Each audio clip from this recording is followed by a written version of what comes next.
नमस्कार दोस्तों, मेरा नाम एडवोकेट स्मिता है और एक नई कानूनी जानकारी के साथ आप सभी लोगों के मध्य में उपस्थित हूँ। देखिए, जहाँ पर बात आ जाती है मेंटेनेंस की, तो वहाँ पर मेंटेनेंस के मामले में यानी कि गुजारा भत्ता के मामले पर क्या-क्या चीज़ें देखी जाती है और किस आधार पर मेंटेनेंस तय होता है, आज इस वीडियो में मैं आपको यही जानकारी देने वाली हूँ। इसलिए इस वीडियो को आपको अंत तक देखना है और साथ में आप सभी से निवेदन करूँगी कि अभी तक जिसने मेरा चैनल सब्सक्राइब नहीं किया है, आप इसी तरीके से कानूनी जानकारी प्राप्त करने के लिए मेरे सोशल मीडिया के अलग-अलग प्लेटफ़ॉर्म पर मुझसे संपर्क कर सकते हैं, मुझसे जुड़ सकते हैं।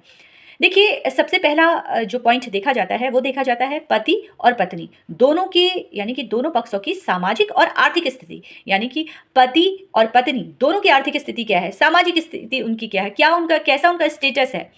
उसके बाद देखा जाता है पत्नी के साथ अगर बच्चे रहते हैं, तो उनकी ज़रूरतें क्या हैं, किस तरह से बच्चों की ज़रूरत है और किस तरह से पत्नी की ज़रूरत है, किस प्रकार की उनको देखभाल की आवश्यकता है। इसके बाद अगला पॉइंट है कि दोनों पक्षों की व्यक्तिगत योग्यता और रोजगार। अगर पत्नी नहीं कमाती है तो उसका रोजगार, या पत्नी के पास योग्यता है कि वो कमा सकती है, क्या उसका स्टेटस है, ये सारी चीज़ें कोर्ट के द्वारा देखी जाती है।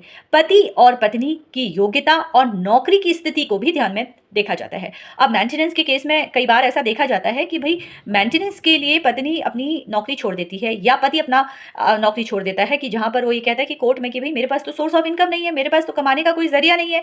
तो यहाँ पर उनकी योग्यता देखी जाएगी, क्या वो रोजगार प्राप्त कर सकते हैं। यहाँ पर पत्नी की योग्यता भी देखी जाएगी और पति की भी योग्यता देखी जाएगी।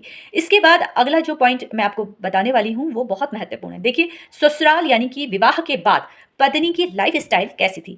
जब पत्नी ससुराल में आती है तो वो किस तरह के लाइफ स्टाइल में जीती थी, या इसको इस तरह से समझाने की कोशिश करूंगी आपको कि देखिए, जब पत्नी विवाह करने के बाद ससुराल में आई और ससुराल में भाई उसके घर में एसी है, वॉशिंग मशीन है, सारी सुख सुविधाएं हैं, नौकर हैं, लेकिन जब किसी भी कारण से आप दोनों के बीच में मतभेद हुआ तो पत्नी अलग किराए में रहने लगी। अब ना तो वहाँ उसको कोई इस तरह की सुविधा प्राप्त हो रही है, तो वहाँ पर कोर्ट की ओर से देखा जाएगा कि ससुराल यानी कि विवाह के बाद पत्नी की लाइफ स्टाइल को ध्यान में रखा जाएगा कि आपकी पत्नी आपके घर में किस तरह से रहती थी। ये तमाम चीज़ें कोर्ट के द्वारा देखी जाती है।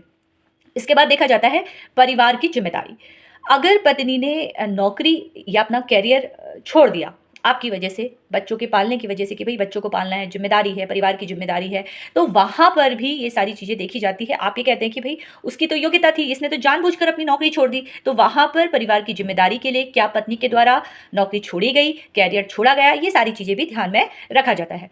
इसके बाद है कि यदि पत्नी काम नहीं कर रही है तो उसके मुकदमों का खर्चा भी पति को देना पड़ेगा। यानी कि अब बात इसको इस तरह से समझते हैं कि अगर एक पति और पत्नी के बीच में मतभेद होता है, पत्नी अपने पति का घर छोड़कर चली जाती